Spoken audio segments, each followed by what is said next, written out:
नमस्कार लोराज किचन को बहुत बहुत स्वागत। रिसेंट गोटे न्यूज देउथला कि पनीर बहुत मात्रा रे भेजाल आसुची तो सेथिपई बड़ बड़ होटेल रेस्टोरेंट मानकरे यार गुणवत्ता परीक्षा कराउची। तो सेथिपई आमे तो विशेष बाहर पनीर मगौना मु घरे ही पनीरटा तैयारी करे आ मु भाबिली कि ए रेसिपी मध्य आपनक संगे शेयर करिवि। एटा बहुत ही सहज बनैबा। तो प्रथमे 1.5 लिटर क्षीर को हाई फ्लेम रे फुटिया छाड़िबा आ मझिरे कौन करबा ना आमे ताकू टिके तळु एमती गोळै नेबा तळे जेमती किछि भी लागिबोनी कि ऊपर तार फैटटा आसीबोनी। क्षीर को केवल गोटे फुटण बा गोटे थर फुटला परी पर्यंत आमे रखिबा गैस रो फ्लेम को हाई रे। ता भितर आमे एटी विनेगार पानी को रेडी करिबा। मु एटी नै जाइछि 4 चम्मच रो विनेगार पानी जेतो व्हाइट कलर पॉट अछि पानी देखा जाउनी सो सॉरी आ सेथिरे बे मु दे देली हाफ कप रो हल्का उषुम पानी। तो देखंतु एठी मु दे देली पानी आ एठी गोटे फुटण हमर आसी गला।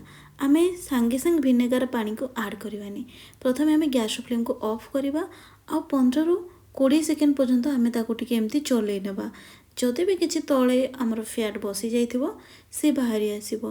ए सब प्रोसेस फॉलो करी कि आपण पनीर बनांतु देखिबे मार्केट रो बिल्कुल भी पनीर आपण किनिबा को पड़िबोनी। एबे आमे गैस फ्लेम को ऑफ करछे 15 रु 20 सेकेंड पर्यंत ताको तळ चलै देले तापर अल्प अल्प करी विनेगार पानी को आमे देबा। एमती आमे गोटे डायरेक्शन ने ताको आमे गोळै चलबा। तापरे पुणी आउ टिके विनेगार पानी को आमे ऐड करबा पुणी टिके गोळै देबा। एमती आमे 3 रु 4 थर करबा ए प्रोसेस को। आउ जदि आपनकर ए 4 चम्मच विनेगार पानी रे क्षीरटा फाटिलानी ताले आपण आउ गोटे चम्मच विनेगार आउ 2 चम्मच उषुम पानी मध्ये ऐड करि परिबे। किंतु मोर एठी 4 चम्मच विनेगार पानी रे क्षीरटी हमर भलरे छेना रे परिणत हे गला। जेहेतु आमे घरे तैयारी करूचे तो एथरे बिल्कुल भी मिलावट नहीं। तो ये सब विनेगार पानी को मु ऐड कर देली। देखो तो धीरे धीरे से पूरा भलरे पानी छाड़िबा स्टार्ट कलानी। आपन चाहे लेंबू रस रे मध्य याकू करि परिबे किंतु तार मंजी भलरे बाहर करने थिबे। आ 1.5 लिटर क्षीर पई आपन मध्य 2टी लेंबू नेबे सेथिरे मध्य उषुम पानी ऐड करिकि ही फुटेइबे माने यूज करिवे। एबे देखंतु पूरा भलो भाबरे हमर छेनाटा बाहरी गला।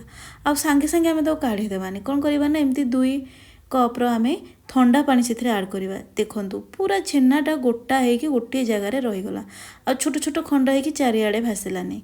तो एबे गोटे जाली नै जाइछि तापरे गोटे ता तळे एमती गोटे गहिरिया जगह को दे देछि ऊपर गोटे व्हाइट कॉटन कपड़ा मु ऐड करिछि आ सेथिरे एबे आमे सब छेना को देइ दबा। आपन जे पाखरे जदी मलमल कपड़ा थिबो ताल ताको मध्ये नै परिबे। एबे आमे 3 रु 4 थर छेनाटा को भलो भाबरे धोइ देबा जा फल रे कि जो विनेगार स्मेलटा पळेबो लेंबू रस जदी यूज करथिबे तार स्मेलटा पळेबो आ ता संगे से ओभर हीट हबोनी बा टिके जदी छेनाटा गरम रहि जिवो ना से टिके टाण होई जिवो। किंतु हमके टी सॉफ्ट छेना दरकार सॉफ्ट पनीर पई। एबे आमे कोन करबा ना 2 रु 3 थर तो मु ऑलरेडी धोई सारलेनी ताको भलो भाबरे आमे एमती हल्का हाथ रे पूरा जोर से ताको चिप्पी के पानी बाहर करबेनी पूरा हल्का हाथ रे ताको एमती चिपुड़ीबा स्टार्ट करेंगे। देखो तो गोटे डायरेक्शन में केमती कंटिन्यूअसली पानी बाहरी आसी आपण सेती पर्यंत आको एमती चिपुड़ी की बाहर करेंगे जे पर्यंत तार जो धारटा एमती पूरा भलो भाबरे न सरीची ताठू अधिक आपण ताको चिपुड़ीबेनी कहीं से टाण हो तापर भी आमे ताको एमती रखिबा गोटे प्लेट एमती ओल्टेइकी तापरे एमती पनीरटा को आमे रखिदेबा एमती टिके स्प्रेड करदेबा। स्प्रेड करी तापरे गोटे ओजन जिनस जे कोनोसी ओजन जिनस आपण एथरे रखि परिबे। जदि गारे अछन तो शिलुपा रखिदेबे नाही तो जदि एमती बाहर थिबे ताले बेलना पीढ़ा को आ हेमदस्ता को मुझे रखी देछि।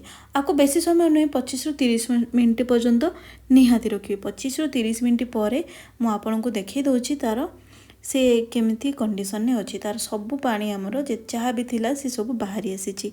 आ 25 रु 30 मिनिट टू अधिक रखिबेनी नाही तो सब पानी बाहरी आसीबो आ सेटा बहुत हार्ड हे जिवो। तो ये सब ट्रिक के आपण फॉलो करके निश्चय पनीर बनातु देखिबे बहुत ही भलो रहइबो। केही भी जानि परिबेनी कि आको आपण घरे बनेछन। देखंतु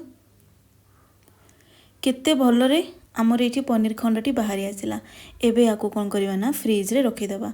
फ्रिज रे ଆପଣ 3-4 ଘଣ୍टा पर्यंत रखिदेवे तापर देखो आम आपको कट करदे 3-4 घंटा पर मुझे नहीं आसली कट लगे दूसरी जो भी छोट बड़ पीस आपण पसंद अनुसार ताकू करें जदि आपन को काली बनइबार अच्छी पनीर ता पूर्व दिन ही सबकि माने आज ही सबकि पनीर टाक रेडी कर रखिथे आ काली व्यवहार करेंगे देखिए बहुत भल लगे आदि आपण मानक भिडियो भल लगे ताले मो चैनल को प्लीज सब्सक्राइब करने यहाँ गोटे बहुत सुंदर हुए या द्वारा आम भेजालू बंची पारिबा।